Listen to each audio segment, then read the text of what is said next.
Allez, c'est parti.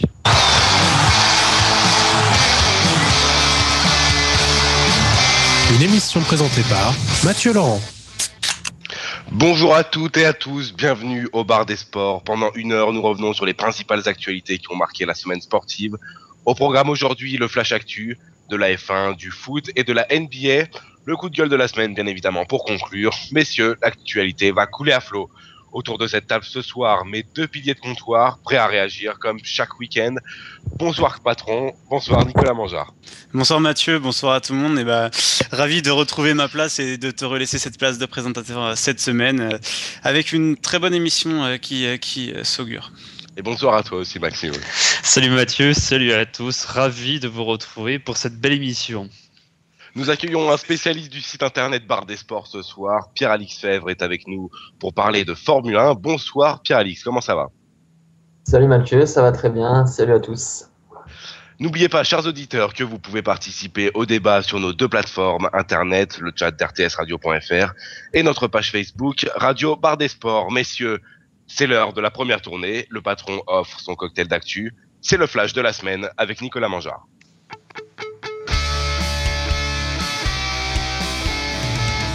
L'actu de la semaine avec Nicolas Mangeard. Et méprise, ça se fera bien avec Maxime Baxter, le flash actu cette semaine. Maxime, lundi, Montpellier s'en rapproche. Les hommes de René Girard ont battu Rennes au stade de la Route de Lorient 2-0. Grâce à ce succès, les Montpelliérains gardent la première place de la Ligue 1 avec 3 points d'avance sur le PSG à 2 journées de la fin. Mardi, les Spurs impressionnent. Tony Parker et consorts ont remporté leur premier tour de play-off contre les Utah Jazz, 4 victoires à 0. Les Spurs ont gagné le dernier match à Utah sur le score de 87-81. La demi-finale opposera les Spurs au vainqueur du match Memphis Clippers qui sera connu cette nuit. Mercredi, Falcao, roi de l'Europa League. L'Atlético Madrid est le nouveau vainqueur de la petite Coupe d'Europe grâce à son succès sur Bilbao 3-0. Et le club madrilène le doit en grande partie à son international colombien Falcao qui a inscrit un doublé dans la finale. Le club basque aura une nouvelle occasion de gagner un trophée avec la finale de la Coupe d'Espagne contre Barcelone. Jeudi, Lyon assure. L'Olympique Lyonnais a assuré sa 4e place au classement de la Ligue 1 après sa victoire à Évian-Tonon-Gaillard 3-1. À noter le match très moyen de Gourcuff qui est annoncé comme une possible surprise de la liste de Laurent Blanc pour l'Euro. Vendredi, la Ligue 2 livre son verdict. Alors qu'il reste encore une journée à disputer, on connaît les 6 équipes qui montent ou descendent dans ce championnat si serré. Pour la montée, le champion Bastier a été rejoint par 3 et surtout Reims qui revient en première division 33 ans après sa descente. Samedi, Toulon et Castres au top. La phase régulière du top 14 touchait également à sa fin ce week-end. Toulon et Castres ont obtenu le droit de disputer leur barrage à domicile, respectivement contre le Racing et Montpellier. En bas de tableau, Brive est officiellement relégué en Pro D2. Les phases finales de ce championnat de France vont se disputer dans 2 semaines.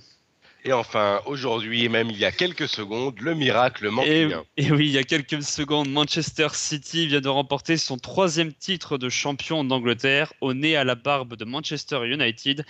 United qui avait assuré l'essentiel en gagnant à Sunderland 1-0. De l'autre côté, les Citizens étaient menés à domicile par les Queen's Park Rangers jusqu'à la 90e, 2-1. Mais 2 buts de Dzeko et Agüero dans les arrêts de jeu ont offert le titre aux hommes de Roberto Mancini. Merci Maxime pour toutes ces précisions. On va faire notre habituel tour de table pour savoir ce qui vous a marqué en particulier cette semaine. Et on va commencer par le patron. Nico, qu'est-ce qui t'a marqué ?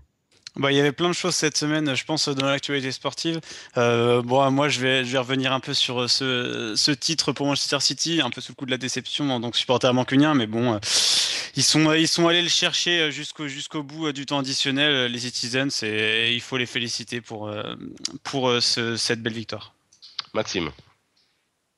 Écoute, moi c'est plutôt le top 14 et la victoire de Castres sur Bayonne qui leur permet d'avoir un barrage à domicile contre Montpellier pour une belle revanche de l'an dernier, et ce top 14 qui va avoir des phases finales absolument sublimes, et je pense qu'on aura une fin de championnat absolument haletante.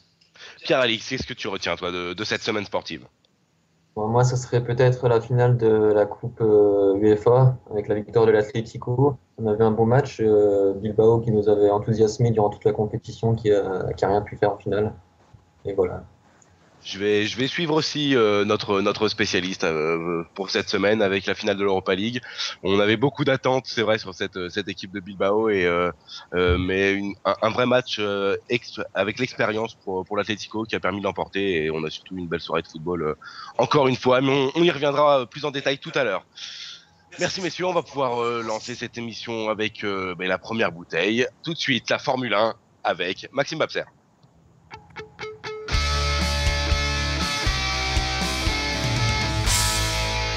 La chronique de Maxime Babser. Une nouvelle fois, le Grand Prix du jour a livré un verdict inattendu. La victoire d'un jeune Sud-Américain au volant d'une Williams. Cela n'était pas arrivé depuis 2004. Son nom est Pastor Maldonado. Il est vénézuélien et a remporté aujourd'hui le Grand Prix d'Espagne, le premier de sa carrière. Il est déjà le 5e vainqueur d'un Grand Prix cette saison en autant de courses disputées. Cela représente une première dans l'histoire de la Formule 1 et renforce un peu plus l'impression que cette année, chaque course va être très disputée. Maldonado a bénéficié, il faut le rappeler, de la pénalité infligée hier à Lewis Hamilton après les qualifications, alors que le Britannique avait réalisé la pole position. Le pilote McLaren s'était lancé aujourd'hui à la 24e place et a finalement terminé 8e. Devant son public, Fernando Alonso a terminé 2e avec quelques regrets quant à la stratégie de son écurie. Et enfin, Kimi Räikkönen a lui fini la course en trombe, mais n'a pu faire mieux que 3e. Merci Maxime, on va revenir en détail sur cette belle course. Une fois de plus, on a vraiment de la chance cette année avec les nouvelles règles en Formule 1 qui nous offrent des belles courses et beaucoup de suspense surtout. Alors, on va peut-être commencer par revenir en particulier sur cette victoire inattendue de Maldonado, alors que tout le monde attendait Alonso qui était prêt chez lui en plus en Espagne. Alors Maxime, détaille-nous un petit peu cette performance de Maldonado qui était surprenant. Qui n'était pas du tout attendu, c'est ça la surprise avec lui, c'est qu'il avait une voiture qui n'était pas exceptionnelle depuis le début de la saison. Il a réussi des qualifications assez bonnes hier, une deuxième place qui s'est finalement transformée en première par la chance de la pénalité infligée à Hamilton. Il était déjà sur la Q2, il était le plus rapide. Il avait été très étonnant, on se disait que la voiture tournait très bien depuis le début du week-end et puis il l'a confirmé. Il a confirmé surtout son froid parce qu'il a réussi à résister à Alonso, à la pression du public espagnol, donc ça fait quand même une super course pour ce jeune pilote vénézuélien. Ton avis là-dessus, Pierre-Alix, sur cette course de Maldonado? Je suis assez d'accord avec Maxime. C'est vrai qu'en début de week-end, il n'y en a pas beaucoup qui auraient misé un billet sur la victoire de Maldonado, je pense, mais on a vu hier qu'il a fait une belle qualif et son équipe a trouvé les bons réglages pour la course. Je pense qu'on a vu aujourd'hui qu'il n'a fait aucune erreur et la voiture était très performante. Et c'est vrai qu'on voit aussi que depuis le début de la saison, c'est le 5e pilote différent à gagner. On voit qu'il n'y a aucune hiérarchie établie et ça change très vite. On a vu qu'avec les conditions de température qui changeaient, dès que la température baissait, certains pilotes avaient plus de mal avec leurs pneus et du coup la saison est loin d'être finie et c'est tout bon pour la suite. Alors, on va rester avec toi, là, Pierre-Alix.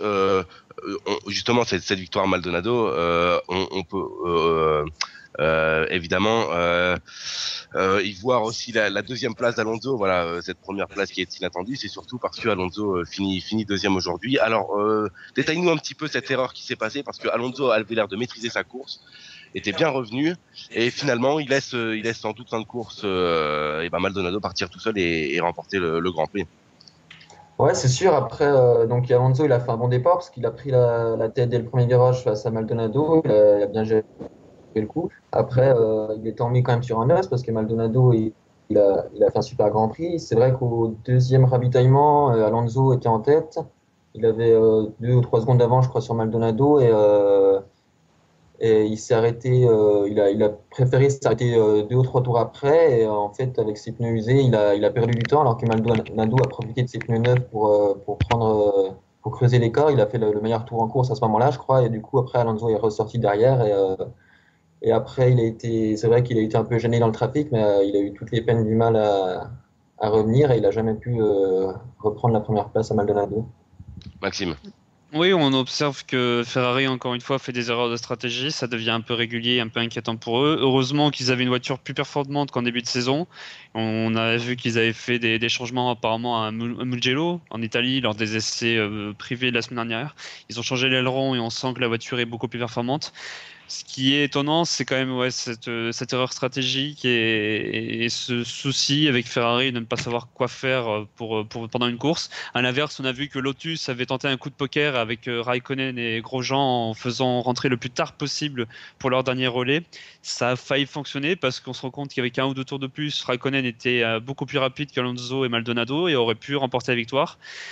Donc, on voit que ça tient à pas grand-chose. L'usure des pneus est très importante dans les courses cette année. On sent que Pirelli a fait des pneus un peu spéciaux, pour ne pas dire limite catastrophiques. Ça change les données. Les voitures sont beaucoup plus proches du fait des restrictions par les réglementations de la FIA. Donc, on a des courses beaucoup plus serrées, beaucoup plus à suspense. Donc on va avoir une saison très très longue, très très difficile pour tout le monde. La hiérarchie est complètement bousculée. On se rend compte qu'il y a 2 leaders aujourd'hui. Ils se tiennent en 20 points les 7 premiers. Donc c'est une saison fantastique. Mais est-ce que c'est pas au détriment de la technologie? On peut se poser la question. Alors tu parlais justement de Raikkonen et Grosjean, on va évoquer ces 3e et 4e places pour les Lotus. Donc avec Raikkonen, comme comme d'habitude, c'est du Raikkonen, hein, il est toujours présent, il a de l'âge, mais bon, il démontre encore que c'est un grand pilote. Et surtout, cette belle place aussi pour Grosjean qui finit 4e. C'est sa première saison en GP et il nous impressionne, il nous impressionne ce petit Français, Maxime. Oui, Grosjean qui a fait le meilleur tour de la course. Au 53e tour, il a fait un tour en dessous de 1,27, donc un super tour. On sentait que sur ce 3e relais, il était impressionnant avec les pneus tendres, je crois. Il avait largement la capacité à faire mieux. Malheureusement, il a percuté Senna en début de Grand Prix, a perdu un bout d'aileron et ça l'a un peu ralenti sur son premier relais avant de changer les roues à son premier arrêt au stand. Donc c'est dommage, alors que Raikkonen, bon, comme d'habitude, c'est le pilote hyper régulier, très froid. On l'a vu sur le podium, c'était assez bizarre, on a l'impression qu'il était presque pas content, enfin il n'y avait rien, pas aucune expression, il était ni content, ni mécontent, enfin rien. Rien, donc c'est un mec hyper froid, mais tellement régulier, tellement impressionnant en course, lui, il va falloir le surveiller parce que je pense qu'on peut mettre une petite pièce sur Raikkonen pour avoir une place dans le haut de tableau d'ici la fin de saison. Alors Pierre-Alix, au vu de la performance là de Maldonado sur cette course, est-ce qu'on peut espérer justement, quand on voit les performances de notre Français Grosjean, est-ce qu'on peut espérer cette saison une victoire de Grosjean par exemple en France, chez lui sur ses terres? Ce serait beau, mais est-ce qu'on peut vraiment y croire? Bah, écoute, j'espère, hein. Je pense que c'est pas utopique. C'est clair que les Lotus, c'est la bonne surprise depuis le début de la saison. On voit qu'elles sont régulières en qualif, régulières en course. Derrière, les autres équipes, elles marchent sur un Grand Prix, mais elles sont incapables de confirmer derrière. Je pense que là, elles montent encore en puissance et maintenant, elles sont sur le podium régulièrement et elles sont vraiment plus très loin de la victoire, je pense. Et je pense que Grosjean ou Raikkonen qui gagnent un Grand Prix dans les 4 ou 5 prochains Grands Prix, je dirais, c'est pas impossible. Après, pour jouer le titre, je pense que ça va être quand même compliqué. Un petit mot là-dessus peut-être, Maxime? Moi, pour le titre, je vois plus Raikkonen que Grosjean jouer le titre, par exemple, avec les Lotus qui sont plus régulières, comme tu dis, Pierre-Alix, que les autres écuries. On voit que Mercedes est pas mal, mais n'arrive pas à confirmer après ses courses, notamment après la Chine. McLaren, qu'on voyait énorme en début de saison, est vraiment au ralenti en ce moment. Ferrari est bien remonté. Ils ont une bonne voiture, mais un seul pilote parce que Massa est complètement à la rue. Donc, il reste que Red Bull. Et Red Bull, on l'a vu encore ce week-end, n'est pas fantastique, vraiment. Vettel doit s'arracher à chaque course pour avoir les points. Donc, il reste Lotus, qui est hyper régulier, qui est toujours dans les 4, 5, 6 premiers, qui peut chercher. Ils ont 2 podiums consécutifs. Moi, je vois bien Grosjean aller chercher encore 1 ou 2 podiums. Peut-être la victoire, pourquoi pas. Pour Monaco, ça va être très compliqué parce qu'on sait que c'est une course où il faut être le meilleur en qualif. Et la Lotus, pour moi, ne sera pas la meilleure en qualif à Monaco. C'est pas possible. Raikkonen, par contre, aura peut-être plus de chances d'être champion parce que pour moi, il semble le plus régulier et puis surtout avec le plus d'expérience. Il a déjà un titre. Il sait comment gérer la pression. Donc, je vois bien Raikkonen aller peut-être chercher le titre. Et Grosjean, pourquoi pas une victoire, mais d'ici la fin de saison parce que là, c'est peut-être un peu précoce. Très bien, on va maintenant évoquer deux autres cas. En particulier, on va parler de deux cas bien différents. On va parler de Schumacher et d'Hamilton. Alors, on va évoquer d'abord le premier, Michael Schumacher, qui faisait un bon début de course et une erreur d'appréciation sur une accélération et un virage qui arrive vite. Et ben il y a percussion et avec Maxime, reprécise-moi déjà. Avec Bruno Senna. Avec Senna, voilà, c'est ça. Et donc du coup, fin de course pour Schumacher. Alors Maxime, qu'est-ce que tu as pensé de ça? Ben, on verra le résultat, enfin ce qu'en diront les commissaires qui doivent revoir l'accident à la fin du Grand Prix. On sent que les deux pilotes ne sont pas du tout d'accord sur la manière d'interpréter cet accident. On a bien vu que sur l'action, Senna fait un écart à droite, Schumacher s'infiltre à gauche, Senna repart sur la gauche. On se dit que c'est une mauvaise manœuvre de Senna. Mais comme apparemment ils auraient un point de freinage différent, c'est-à-dire que Senna freinerait plus tôt que Schumacher, ça expliquerait pourquoi Schumacher est arrivé aussi vite sur Senna. Écoute, on peut penser que d'habitude c'est à celui qui est derrière à faire attention pour freiner avant, pour pas percuter trop fort celui qui est devant lui. Donc moi je dirais que c'est une erreur de Schumacher qui a été trop imprudent, trop dangereux sur le coup. Mais il y a aussi la trajectoire de Senna qui était vraiment pas claire. Alors que cette année il y a une réglementation qui a essayé de clarifier les choses. Celui qui doit dépasser a droit à un mouvement clair. Donc Schumacher s'est déporté sur la gauche. Senna a un peu fermé la porte, donc ça peut porter à confusion. Moi je sais pas ce que t'en penses, Pierre-Alix, mais c'était dangereux comme manœuvre de la part un peu des deux pilotes. Ouais, moi je trouve que c'est difficile à juger. C'est vrai que quand j'ai vu la manœuvre en direct, j'ai dit tout de suite Senna a fait une erreur. Et d'ailleurs, on a entendu Schumacher à la radio qui insultait Senna dans sa radio avec ses mécaniciens. Euh, Après, je pense que Schumacher venait de s'arrêter au stand, donc il avait des pneus neufs. Il était en train de suivre Romain Grosjean qui venait de passer Senna. Il voulait absolument recoller tout de suite. Senna, il a défendu sa position. Schumacher est arrivé beaucoup plus vite que lui au bout de la ligne droite. C'est vrai que Senna a fait un mouvement sur la gauche. Et après, Schumacher, pour l'éviter, est reparti à droite et il n'a pas pu l'éviter au bout du freinage. Je dirais qu'après, faut voir, chacun aura son interprétation, mais je dirais peut-être 50-50 sur ce coup-là. Ouais, difficile de juger. Maintenant, eh ben, il y avait une belle remontée aussi. On a eu un Hamilton en difficulté pendant ses qualifs où il s'est retrouvé disqualifié et donc partir à la dernière place. Et quelle remontée. Mais bon, ça, on commence à être habitué un petit peu, Maxime, avec Hamilton. Hamilton, c'est l'un des pilotes les plus foufous, on peut dire, du paddock. C'est un exceptionnel pilote, mais un peu dangereux sur les bords. Il a des manœuvres assez risquées par moments. Et là, pour le coup, il avait une voiture qui était, je pense, au-dessus du lot. Il avait fait des qualifications absolument énormes hier. Il avait fait un dernier tour, une demi-seconde plus vite que tout le monde, plus vite que Maldonado, son premier poursuivant. Donc on se disait que la course était pliée pour lui et il a eu cette disqualification parce qu'il n'a pas pu rentrer au stand après son dernier tour de qualification. Manque d'essence, manque de bol aussi pour le coup. Et après, il a fait une course à la Hamilton. Comme un fou furieux, il a pris énormément de risques, une stratégie à 2 arrêts quand tout le monde était à 3 ou 4 arrêts.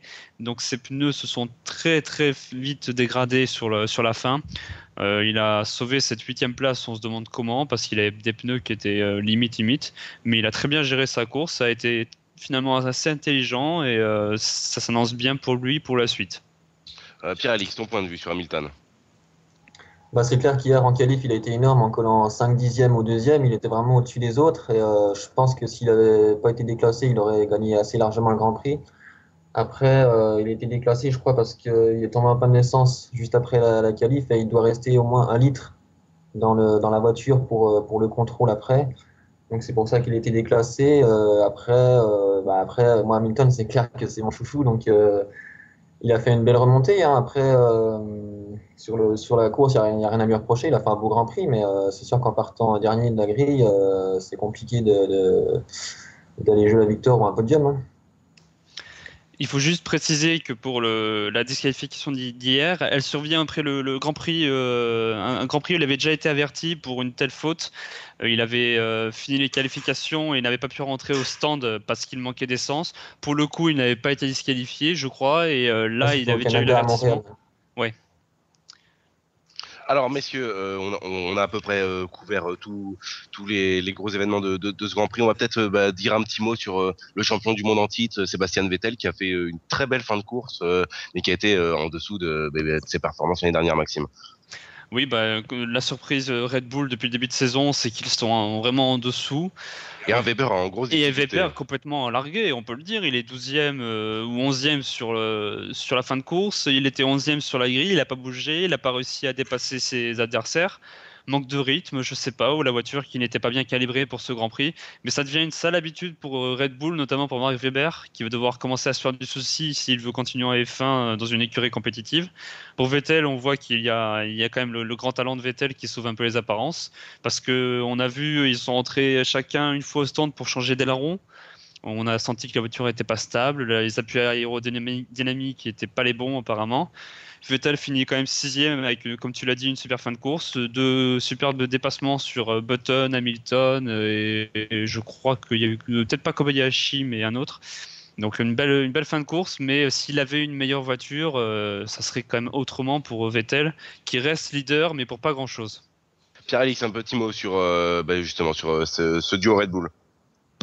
Maxime a raison, c'est vrai que les Red Bull, c'est bizarre, là, sur ce Grand Prix, on a bien vu qu'elles n'avaient pas trouvé les bons réglages. On a vu hier en qualif Vettel qui était complètement à la rue, qui était 9e sur la grille, je crois. Et c'est bizarre parce qu'on voit il y a 15 jours au Grand Prix de Bahreïn, ils gagnent la course en dominant facilement. Et là, ils sont un peu à la rue, donc ça tourne très vite en fait. Bon, Vettel est quand même ce soir en tête du championnat avec à égalité de points avec Alonso et Red Bull est en tête du championnat, donc c'est pas non plus catastrophique. Mais c'est clair que on voit que la Ferrari a bien corrigé le tir sur ce Grand Prix, ils sont mieux et donc McLaren, pour l'instant ils sont au-dessus, mais ils n'arrivent pas à concrétiser en course, ils ont toujours des soucis. Mais au niveau de la performance, Red Bull ils sont un peu à la traîne et ils doivent corriger ça, c'est clair. Très bien messieurs, on va maintenant passer à la suite.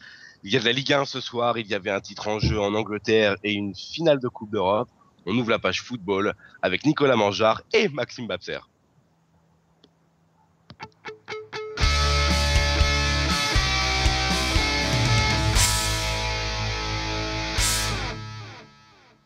Alors, mes deux chroniqueurs présents avec moi pour cette page football parce qu'il n'y aura pas de papier encore aujourd'hui.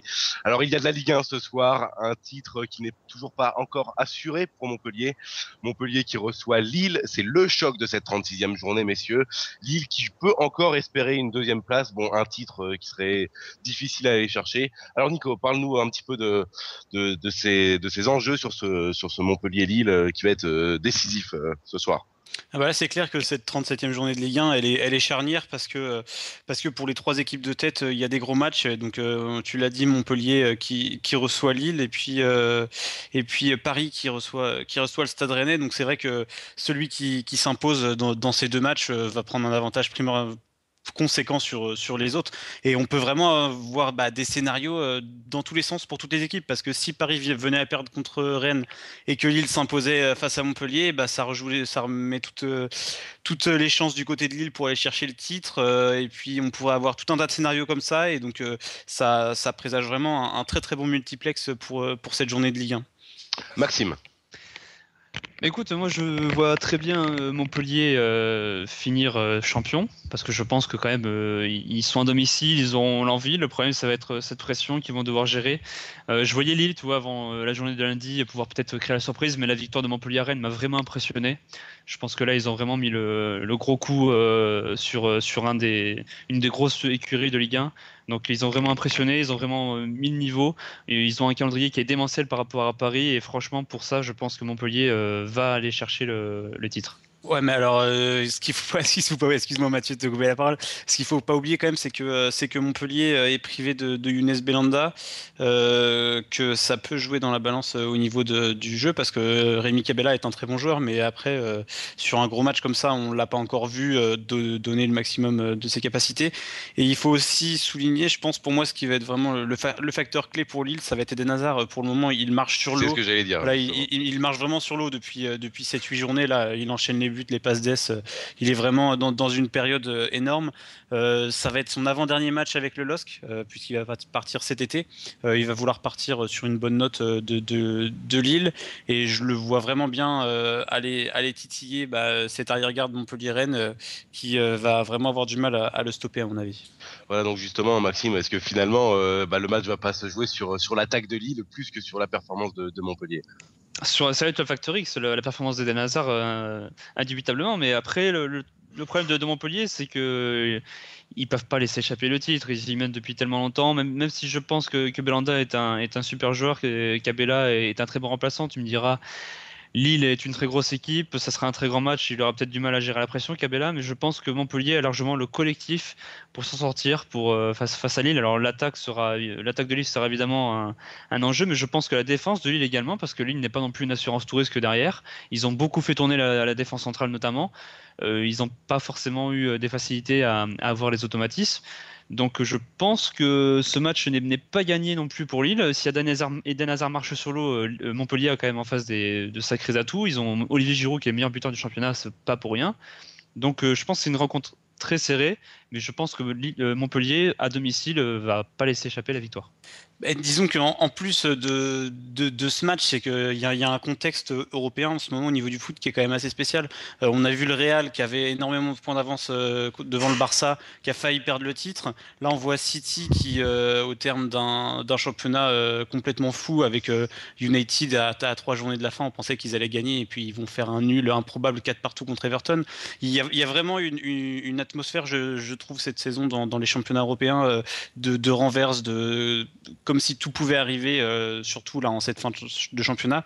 Et c'est pour ça que je me méfie un peu, que voilà, le match de City cet après-midi est là pour nous rappeler que dans le foot tout peut arriver et que Lille n'a pas perdu le titre malgré ses 5 points de retard, comme Montpellier ne l'a pas gagné avec ses 5 points d'avance.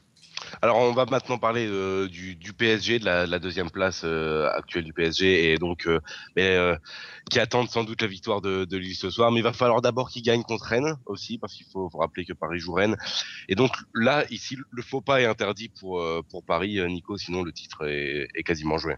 Faut pas interdit, surtout qu'ils ont déjà un goal à virage qui est défavorable, bon de peu, mais quand même, une défaite, voire un match nul, ce serait significatif d'un titre abandonné, à mon avis, parce que ça soit une victoire de Montpellier ou de Lille, dans les deux cas, ça les mettrait dans une position très inconfortable, surtout que, bon, là, ils sont pas encore, ils sont qualifiés pour la Ligue des Champions, mais ils sont pas assurés d'y participer sans passer par le tour préliminaire, donc, il serait bien inspiré, à défaut de gagner le titre, de gagner ce match contre Rennes pour au moins s'assurer une Ligue des Champions sans passer par le tour préliminaire. Après, Rennes, c'est pareil, hein, ils sont à égalité avec Saint-Étienne à 57 points. La 5e place est devenue qualificative pour l'Europa League suite à la victoire de Lyon en Coupe de France. Donc Rennes a tout à gagner et tout à perdre dans cette rencontre. Donc Frédéric Antonetti va pas ménager ses troupes et on risque de voir un Rennes plus entreprenant que ce qu'on peut avoir l'habitude de voir et qui va vraiment vouloir contrecarrer les plans de Paris. Maximum sur Paris. Oui, moi je pense que Paris n'est pas assuré encore d'aller en Ligue des Champions, d'éviter le tour de barrage. Je pense que Lille a encore une carte à jouer de ce côté-là, parce que c'est vrai que Paris, pour moi, est tellement irrégulier sur cette deuxième partie de saison que tout peut arriver avec Rennes. Rennes est une équipe extrêmement surprenante, assez friable par moments et tellement solide par d'autres, notamment contre les grosses équipes. Et là, je me dis que c'est l'occasion jamais pour Rennes de vraiment assurer sa 5e place et d'aller chercher l'Europa League. C'est le moment pour eux de faire ça. Donc, je pense que ce sera d'abord une grande confrontation tactique entre Ancelotti et Antonetti. On sait que les deux hommes apprécient beaucoup la solidité d'une équipe, le collectif fort. Je pense que ça va être un match très dur, très intense, très physique. Ce sera peut-être pas du très grand spectacle, contrairement à ce qu'on pourrait penser avec Paris. Je pense que ce sera plus tactique et physique. Et ça risque d'être encore très indécis, même si je vois là aussi Paris à domicile ne pas laisser échapper une victoire dans l'optique du titre, ils peuvent plus se le permettre et ils ont laissé échapper trop de points. Alors Paris qui veut recruter parmi les stars, Paris qui a mis les millions cette année pour gagner le championnat. Et alors messieurs, si finalement Paris venait à finir deuxième, voire troisième, comme ça c'est encore possible, bah, va y avoir des enseignements à tirer de cette saison avec Montpellier qui est un tout petit budget et qui manque. Mais une solidité, ça se fait aussi par l'effectif et pas forcément par les billets. Alors quels enseignements seraient à tirer pour Paris en cas de chute, Nicolas? Mais de toute façon, cette saison pour Paris, ça sera pas un échec parce que ils vont être en Ligue des Champions, parce que c'était quelque chose qui leur était plus arrivé depuis un certain temps et que forcément l'addition de stars, on l'a bien vu avec le Real il y a quelques années, et ça donne pas forcément des résultats, au moins à court terme. Donc là, arriver à aller en Ligue des Champions avec cet effectif-là qui a été renouvelé à 60% cette saison, à un moment donné, faut aussi voir les points positifs et ils ont fait une bonne saison avec des hauts et des bas, mais comme pour toutes les équipes. Et donc, ce sera dans tous les cas une bonne saison pour Paris. Après, pour Montpellier, écoute, Montpellier, c'est une équipe qui, pour moi, arrive en fin de cycle. C'est-à-dire que ils ont construit une équipe depuis leur remontée en Ligue 1. Ils ont construit une équipe à partir des jeunes. Ils ont eu un recrutement judicieux et très très juste. Ils arrivent au maximum de leur potentiel.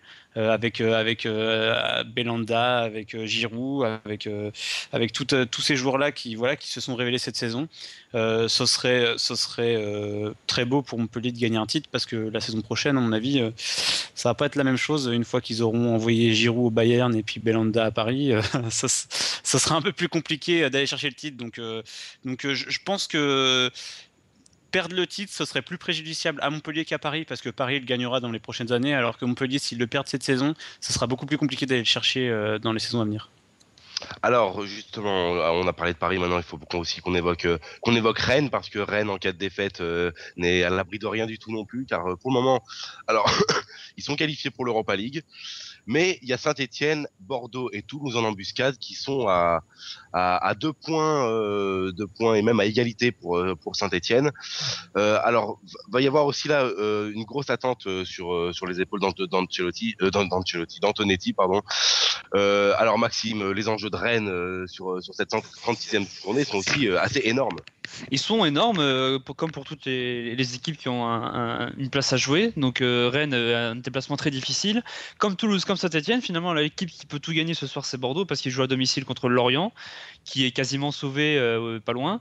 Donc finalement, là, ça va être très compliqué pour ces trois équipes. Toulouse qui joue à Dijon, un relégué qui doit sauver sa peau. Saint-Etienne qui joue Nancy à domicile, qui marche aussi sur l'eau un peu en ces derniers temps.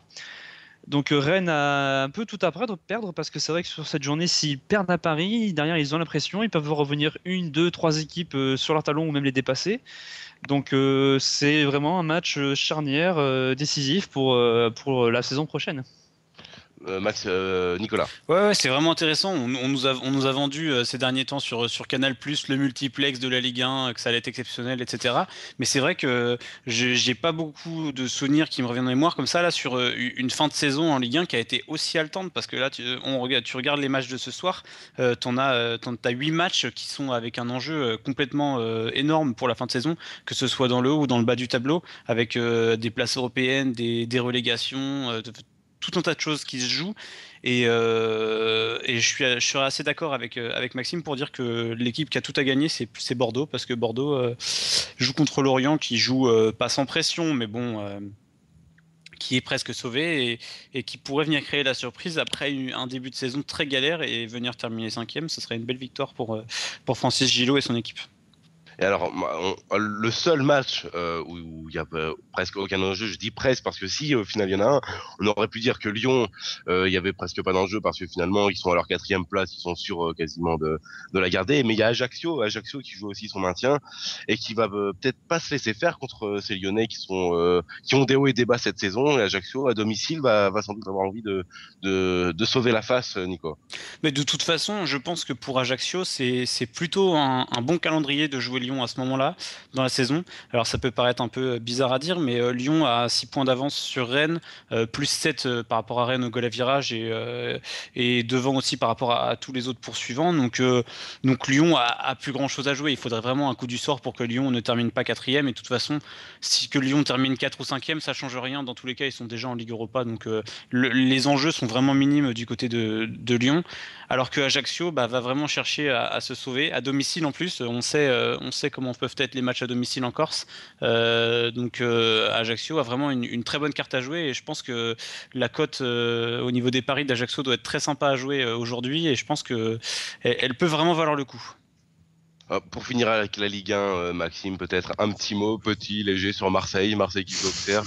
Victoire d'Auxerre ce soir. Tu veux vraiment me faire rigoler, c'est ça ce soir? Bon, on peut parier sur Auxerre. Auxerre pourrait se sauver ce soir. Auxerre peut se sauver. Ça pourrait être vraiment l'événement. C'est l'endroit où se relancer le Vélodrome en ce moment. En même temps, depuis le début de la saison, le Vélodrome, c'est l'endroit où on se relance.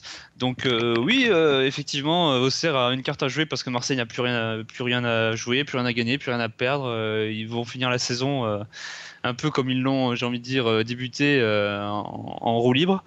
Donc l'occasion est magnifique pour Auxerre, qui est redescendu à la dernière place avec une défaite malheureuse la semaine dernière. C'est un peu dommage pour eux, alors qu'ils avaient réussi à remonter, à sortir de la zone contre Dijon. Donc ils ont une véritable occasion, il ne faut pas laisser passer, parce qu'eux aussi, ils sont 20e dernier. Ils ont 2 points de retard sur la sortie de la zone de relégation. Et franchement, si ce soir ils se loupent, si ce soir ils perdent à Marseille, je pense que Auxerre peut dire adieu à la Ligue 1 sans faire insulte à notre technicien Ludo, qui je sais nous écoute très attentivement sur ce coup. Nico, un tout petit mot peut-être sur Marseille-Auxerre ce soir. Bon, il n'y a pas grand-chose à dire, hein. Marseille joue rien, Auxerre joue son maintien, Auxerre va jouer son va-tout à fond. Et moi, je serais tenté de dire que même Auxerre va aller s'imposer au Vélodrome parce que Marseille, même s'ils ont gagné un match récemment, est à côté de son football. Ça prépare déjà la saison prochaine en coulisses. Il y a plein de joueurs qui n'ont plus la tête au club. C'est vraiment un bon coup pour Auxerre d'aller prendre les points là-bas. Puis je sais que ça ferait plaisir à notre ami Ludo. Donc allez Auxerre. Hein. Très bien, messieurs, on a terminé avec cette page Ligue 1 et on va maintenant passer au débat. Oui, un gros débat, car nous avons aujourd'hui un pro mancunien et un pro City. Et il y avait une énorme confrontation tout à l'heure entre Manchester City et les Queen's Park Rangers.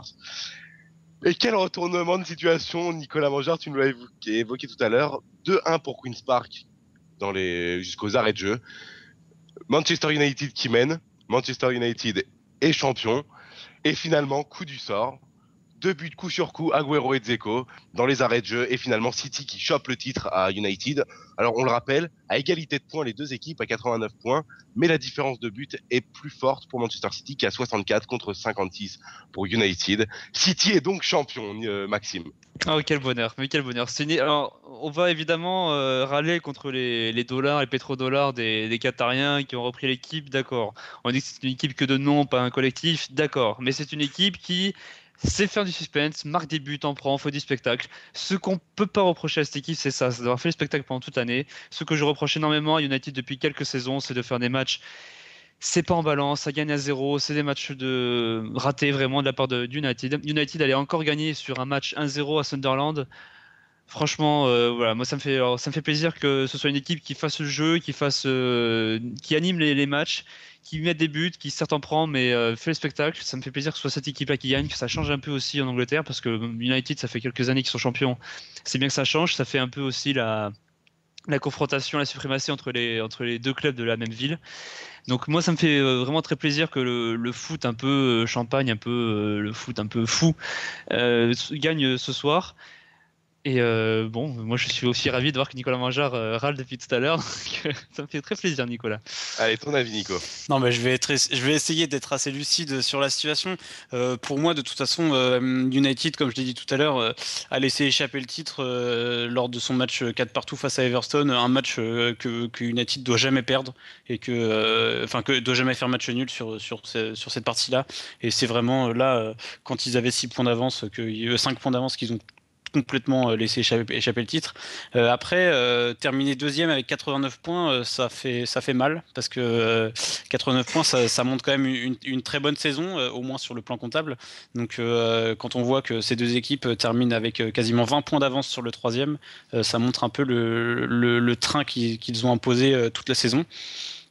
Donc voilà, félicitations à City. Après, moi, mon habituel esprit théorie du complot, tout ça, non, mais juste pour souligner. Après, j'espère et je pense au plus profond de moi-même, je l'espère qu'il n'y a pas eu ça. Mais bon, Bolton était en train de faire un match nul face à je sais plus qui d'ailleurs, et donc QPR a sans doute été informé, tout comme les Citizens, que le maintien était assuré, défaite ou non, et comme par hasard, on voit 2 buts en 1 minute avec 5 minutes de temps additionnel. Bon, après, on peut refaire le monde avec des si, mais c'est vrai que on peut toujours se poser des questions quand on voit des scénarios comme ça. Alors après, là, c'est dans le sens qui me convient le moins, donc forcément, j'ai un esprit critique un peu plus développé, mais bon, voilà, félicitations Manchester City, rendez-vous l'année prochaine. Très bien, et le débat pourrait être encore long comme ça. On va évoquer maintenant le dernier sujet, l'Europa League. Il y avait la Coupe d'Europe cette semaine et le duel 100% espagnol entre l'Atlético Madrid et l'Athletic Bilbao.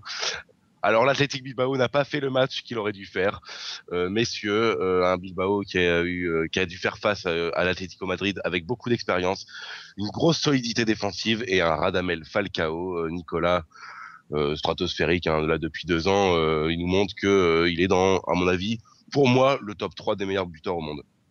Peut-être pas top 3, mais top 5, ouais, à peu près. Après, il faudrait le voir se confronter à la Ligue des Champions aussi pour voir ce qu'il vaut vraiment au plus haut niveau européen.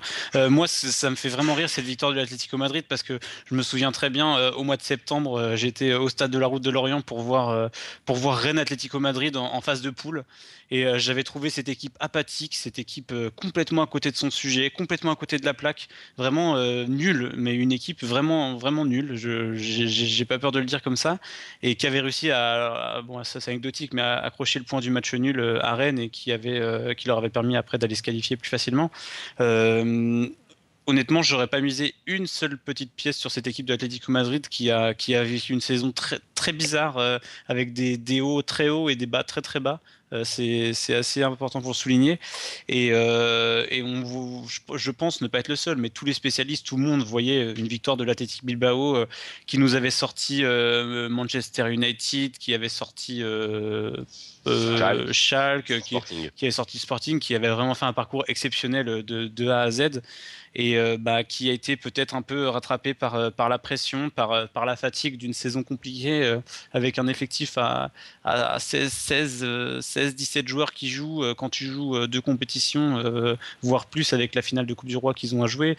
Je pense que le défi physique proposé par l'Atlético a été vraiment trop important pour Bilbao, et Falcao qui démontre qu'en Ligue Europa depuis 2 ans il n'a pas d'égal. Mais qui va devoir montrer au plus haut niveau, je pense, l'an prochain, parce que l'Atlético va avoir du mal à le garder, que c'est un attaquant de classe mondiale, première classe. Maxime, cette finale de l'Europa League. Moi, j'étais très déçu en tant que supporter basque pour le coup. Évidemment, le score est assez sévère, je trouve, sur le match, parce que bon, l'Atlético n'a pas non plus été fantastique sur ce match, mais extrêmement solide.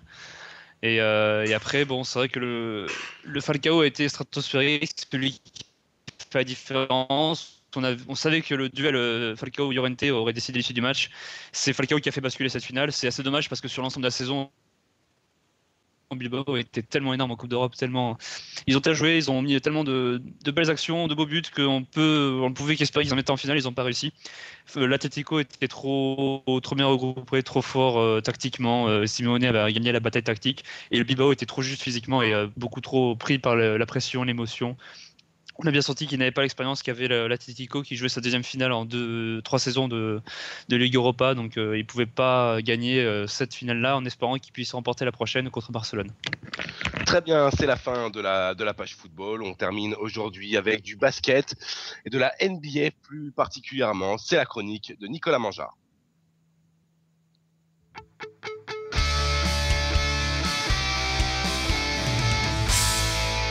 La chronique de Nicolas Mangeard. Les playoffs en NBA battent leur plein et on connaît désormais presque tous les qualifiés pour les demi-finales qui ont commencé hier soir. Quel bilan peut-on en tirer de ce premier tour, Nicolas? Le bilan est que les confrontations cette année sont d'une intensité rare. Hormis les balades de santé de San Antonio et Oklahoma, toutes les équipes favorites ont eu des difficultés à s'imposer. À commencer par Miami qui, malgré sa victoire 4-1, a eu toutes les peines du monde à se sortir des valeureux New-Yorkais portés par un Carmelo Anthony en mode glouton. Indiana a de son côté sorti Orlando 4-1, privé de son pivot All-Star Dwight Howard. Enfin, Boston s'est défait non sans mal d'Atlanta. La grosse surprise à l'Est est venue de Chicago, numéro 1 de la saison régulière, qui s'est fait sortir par Philadelphie. Surprise, nous dira-t-on, pas une grande surprise pour moi, puisque les Bulls ont été rapidement privés de Derrick Rose et Joakim Noah, tous deux blessés. Pour comparaison, c'est comme si Miami jouait sans Dwayne Wade et LeBron James, un peu plus compliqué. Les blessures d'ailleurs, ça aurait été les fléaux de ce premier tour. Après Derrick Rose et Joakim Noah, ce sont tour à tour Baron Davis, Iman Shumpert, Chris Paul, André Godala, Blake Griffin qui se sont blessés. La saison raccourcie pèse sur les organismes et les joueurs les plus fragiles en sont les premières victimes. Enfin, on termine à l'Ouest avec les Lakers qui ont trouvé leur salut hier soir lors d'un 7e match décisif. Les Big Men de LA ont sorti le grand jeu pour qualifier leur équipe pour les demi-finales où ils affronteront Oklahoma. Un affrontement de style qui risque de faire des étincelles. Mais je pourrais parler pendant des heures de ces confrontations, alors donnons la parole à Maxime et à Mathieu également. Et précisons qu'en conclusion de ce premier tour, les Los Angeles Clippers et Memphis s'affrontent ce soir à 21h française lors d'un match 7 décisif.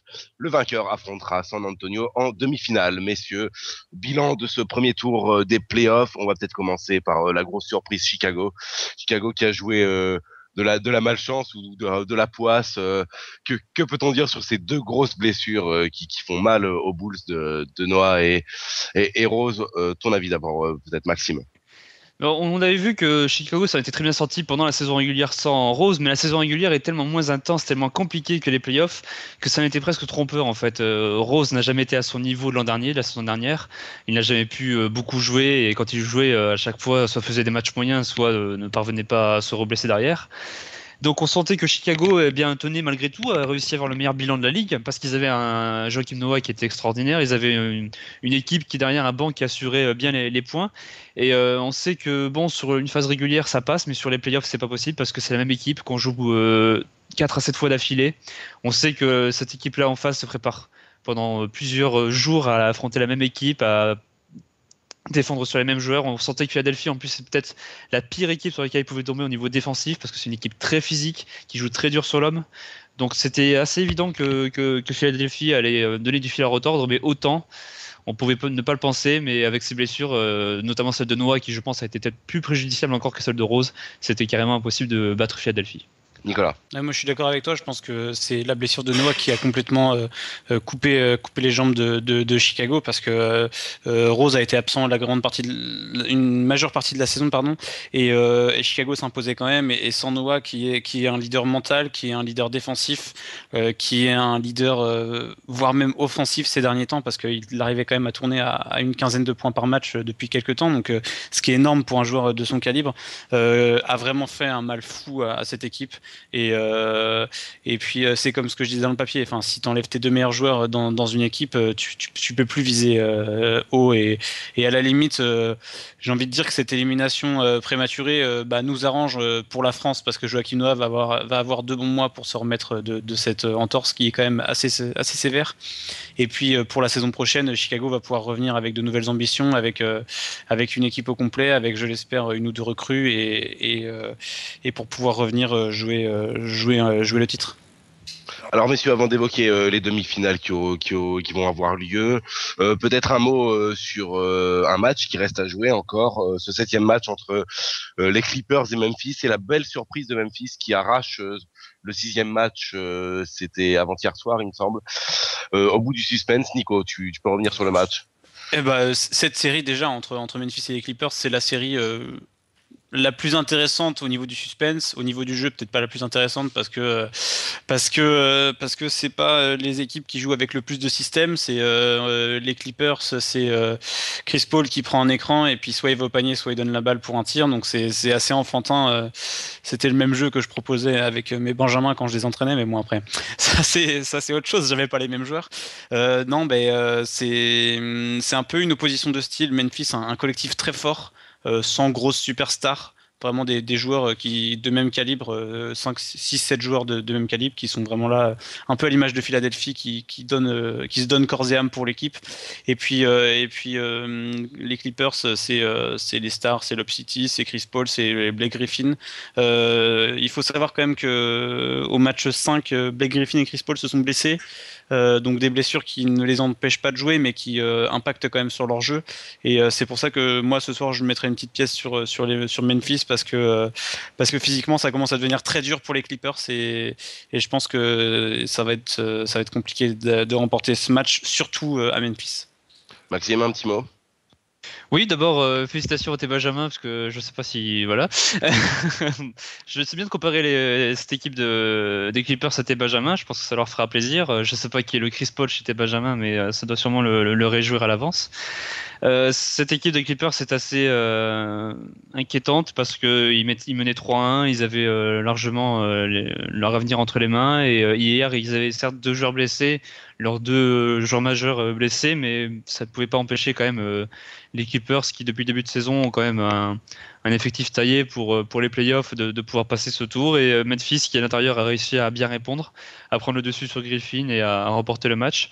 C'est ce qui me fait dire que moi ce soir, oui, Memphis va passer par le secteur intérieur parce que Zach Randolph et Marc Gasol sont tellement énormes en ce moment qu'ils vont dévorer le secteur intérieur des Clippers et vont, je pense, facilement passer. Par contre, le prochain tour face aux Spurs sera très intéressant parce que là, on aura un très très gros collectif avec les vieux des Spurs contre cette équipe de Memphis qui certes a un secteur intérieur fort, mais derrière c'est plus compliqué et donc ça va être très intéressant. Je pense que Memphis, s'ils passent, vont avoir beaucoup de mal contre les Spurs. Alors Nicolas, Los Angeles, Lakers, Oklahoma, Indiana, Miami, Boston, Philadelphie et San Antonio qui attend le vainqueur de Clippers ou Memphis. Alors fais-nous un petit bilan de ces demi-finales qui vont arriver, les enjeux et peut-être des surprises. Hein. Alors on va commencer par l'Est avec le premier match qui avait lieu hier entre Atlanta et Boston. Donc Boston sans surprise qui s'impose à domicile. C'est un peu encore une fois une opposition de style. Boston, une équipe vieillissante avec des joueurs qui ont beaucoup d'expérience en play-off face à Philadelphie, des jeunes, un collectif qui vraiment essaie de peser dans la ligue. Je pense quand même que Philadelphie va être un peu juste dans cette série. On l'a vu hier avec Rajon Rondo en mode triple-double qui porte le Boston sur son dos. Kevin Garnett qui est absolument fantastique dans ses playoffs, qui met encore 26 points hier, qui est pas au sommet de son art, mais qui vraiment est de retour à un très très grand niveau. Donc voilà, je mettrai une petite pièce sur Boston pour la finale de conférence. Encore à l'Est, donc Miami-Indiana. C'est une opposition de style encore une fois. Hein. Il y a beaucoup d'oppositions de style dans cette ligue cette saison. Indiana, c'est pareil, c'est un collectif très fort avec une raquette David West, Roy Hibbert monstrueuse. Et puis en face, tu as un trio de superstars qui porte son équipe sur ses épaules à bout de bras pour donner tous les qualificatifs possibles. Miami est quand même très très fort cette saison. La défaite de Chicago au premier tour, qui semblait être la seule équipe à pouvoir les arrêter, a sans doute dû leur faire remonter un peu le moral et je pense qu'ils vont faire qu'une bouchée de cette équipe d'Indiana qui est jeune et pas très bien préparé pour les playoffs. Moi, je pense que la surprise pourrait peut-être venir à l'ouest, du côté des Lakers face à Oklahoma, parce que Oklahoma, c'est une équipe très forte, qui a le meilleur 6e homme de la ligue, James Harden, qui a été élu cette saison, qui a ses 2 superstars, Westbrook et Durant, qui a fait un premier tour parfait. Le truc, c'est que ça fait 7 jours qu'ils n'ont pas joué, donc le repos a pu être bénéfique, mais parfois trop de repos tue le repos. En face, les Lakers ont le retour avec le retour de Meta World Peace, on retrouvait une équipe cohérente, équilibrée, pleine d'expérience, une raquette absolument démente, Gasol qui prend hier 17 rebonds, une raquette vraiment exceptionnelle. Je pense que les Lakers sont taillés pour embêter cette équipe d'Oklahoma et ça va vraiment être une série extraordinaire et si vous avez l'occasion de vous coucher tard parce que les matchs vont être à 3h30, 4h30 du matin, regardez ces matchs parce que ça va vraiment valoir le coup d'œil. Et je termine donc par San Antonio face aux Clippers ou à Memphis. Si c'était face à Memphis, la revanche de l'an dernier, parce que Memphis, qui était 8e de la conférence, avait éliminé à la surprise générale San Antonio. Donc San Antonio voudra prendre sa revanche et je doute pas que San Antonio, de toute façon, peu importe l'adversaire, va n'en faire qu'une bouchée parce que cette équipe, c'est la meilleure de la ligue, clairement, et ils vont aller en finale de conférence sans aucun souci. Alors, juste quelques secondes, Nicolas, parce qu'on est un petit peu en retard. Quelques secondes. LeBron James qui gagne le trophée MVP. Parker 5e, sans surprise. Magnifique saison pour Tony Parker. Alors, cinquième, c'est une très très bonne place. Je pense qu'il doit être un peu déçu, comme un peu toute la communauté du basket, parce que Chris Paul termine troisième devant lui. Je suis pas persuadé que Chris Paul ait fait une meilleure saison que Tony Parker. Et je pense que le fait que Tony Parker soit français et pas américain a beaucoup joué dans le fait qu'il termine que cinquième. Même si cinquième, c'est une place magnifique, hein, mais je pense qu'il avait fait la saison et San Antonio la saison pour terminer voilà troisième. LeBron James, c'est pas une surprise, troisième titre en 4 saisons. Il domine la ligue actuellement. Très bien, messieurs, on finit maintenant avec le coup de gueule de la semaine. Vous l'aurez bien compris, c'est pas Maxime qui s'occupe du carton rouge ce soir, car il a présenté le Flash Actu. Ce sera bien sûr Nicolas pour un carton rouge très spécial. Ce sera un carton bleu ce soir. Carton bleu spécial tennis en référence aux Masters de Madrid et aux problèmes de terrain. Alors, on lance tout de suite le jingle. C'est le carton bleu de Nicolas Mangeard. Le carton rouge de la semaine. Le Master 1000 de Madrid est devenu depuis quelques années le nouveau laboratoire du tennis mondial. La faute à son organisateur, Ion Tiriac, un Roumain qui s'est donné pour objectif de créer le 5e tournoi du Grand Chelem. Sauf qu'à force d'expérimenter, il commence à sérieusement agacer. La terre battue bleue a fait bien débat avant l'ouverture du tournoi. En quoi serait-elle différente, se demandait-on? Eh bien, la réponse est venue naturellement de la part des joueurs. On dirait une patinoire, s'est exprimé Richard Gasquet. Lucide Novak Djokovic a lui expliqué en conférence de presse qu'il n'avait pas encore rencontré un seul joueur ou joueuses contents de cette surface. Avant d'ajouter plein d'humour, on devrait venir avec des chaussures de foot ou demander des conseils à Chuck Norris pour ne pas glisser. Car le constat est là, Nadal et Djokovic ont été balayés et la qualité de jeu n'a pas été au rendez-vous. La surface est bien trop glissante et la couleur fait perdre aux joueurs tous leurs repères. Alors je pose la question, à quoi bon jouer sur une surface qui ne plaisait pas aux joueurs avant le tournoi et qui leur déplaît encore plus maintenant? À quoi bon jouer sur une surface qui coûte 4 fois plus cher que l'ocre habituel? J'ai beau me creuser les méninges, à part le coût marketing, il n'y a pas d'autre explication. Le tennis doit évoluer avec son temps et c'est ce qu'il fait depuis l'instauration des 4 surfaces. Mais sacrifier un Master 1000 pour quelconque besoin financier, ça ne va plus. Car ce tournoi va avoir des conséquences énormes pour le tennis masculin. En cas de victoire finale, Roger Federer deviendra le nouveau numéro 2 mondial en lieu et place de Rafael Nadal. Non pas qu'il ne mérite pas cette seconde place, mais elle vient dans l'incompréhension générale et le Suisse n'avait certainement pas besoin de ça. Alors Maxime, une réaction par rapport à ce coup de gueule de Nicolas pour finir, parce qu'on est en retard, on n'aura pas beaucoup de temps de débattre sur ce problème de terrain des Masters de Madrid. Alors Maxime, en vitesse. Alors juste vite fait, on va dire donc Roger Federer et Thomas Berdych qui sont en finale, donc sont 1-7 partout, 6-3 pour Berdych, 7-5 pour Federer et 4-3 pour Federer dans le dernier set, troisième et dernier set. Donc on ne sait pas encore s'il sera le deuxième mondial et comme tu l'as dit, il n'a pas besoin de ça pour l'être. Et franchement, déjà je comprends pas cette envie de faire un 5e tournoi du Grand Chelem. Il y a le Masters de Londres s'il veut, le 5e grand tournoi de l'année. Enfin c'est débile de vouloir faire un Master 1000, un Grand Chelem. Il y a déjà 4 tournois, 4 surfaces. C'est largement suffisant. Peut-être qu'il voulait créer une 5e surface, pourquoi pas, faire un petit mix entre le dur et la terre battue, je sais pas. Enfin, je sais pas quelle lubie a pu prendre cet organisateur, quelle lubie a pris ces gens-là pour créer une nouvelle surface, mais il l'a fait au détriment des joueurs, au détriment des spectateurs, au détriment de tout intérêt économique logique. On a cru qu'il était guidé par ça. Je pense que c'est l'inverse qu'il a réussi à faire. Il a réussi à faire de son tournoi la risée de tous les tournois du tennis. Il est vu comme un fou quoi, pour le coup et franchement il ridiculise le tennis plus qu'il ne le sert, donc c'est vraiment dommage d'avoir fait ça. Tu veux peut-être conclure, Nicolas, sur ton coup de gueule. Ouais, mais c'est vrai que je suis d'accord avec Maxime. C'est du grand n'importe quoi, ce tournoi, cette année encore. Et d'ailleurs, les joueurs commencent à en avoir un peu par-dessus la casquette. Il y a des menaces de grève pour l'an prochain, de ne pas venir, qui ont été prononcées par les meilleurs joueurs mondiaux, parce que venir à un tournoi pour risquer de se blesser, parce que le court c'est une patinoire, venir à un tournoi où comme Nadal, t'as l'habitude d'aller au moins en demi-finale, en finale, et puis que là tu te retrouves à ne pas pouvoir développer ton jeu parce qu'un mec qui a jamais fait de tennis de sa vie, il a décidé que le court il allait être bleu parce qu'il trouvait ça joli. À un moment donné, il faut que ça s'arrête et je pense que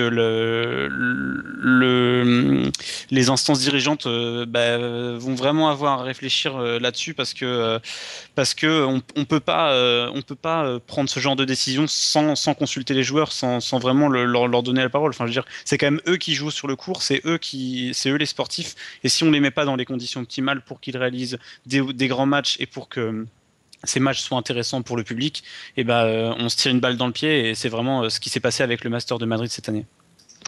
Eh bien, merci Nicolas, merci à tous d'avoir suivi le Bar des Sports. On vous invite à venir trinquer sur nos 2 plateformes internet, bardesport.fr et rtsradio.fr. Messieurs, une nouvelle émission se termine, il est temps de se dire au revoir. Salut Nicolas, à la semaine prochaine. Salut Mathieu, salut Maxime, salut tout le monde, merci Pierre-Alix d'être venu, et puis à la semaine prochaine. Maxime, à la semaine prochaine, essaye de passer une bonne semaine, comme d'habitude, et de nous ramener tes excellentes analyses. Mais comme je m'arrêterai là. Vas-y, continue, ça me fait tellement plaisir. On va penser qu'il y a du favoritisme, je sais pas quoi. Merci Mathieu, merci à toutes et à tous. Et oui, je te ramènerai d'autres grandes analyses quand je sais que tu es fan de mes analyses. Alors à très vite pour d'autres aventures.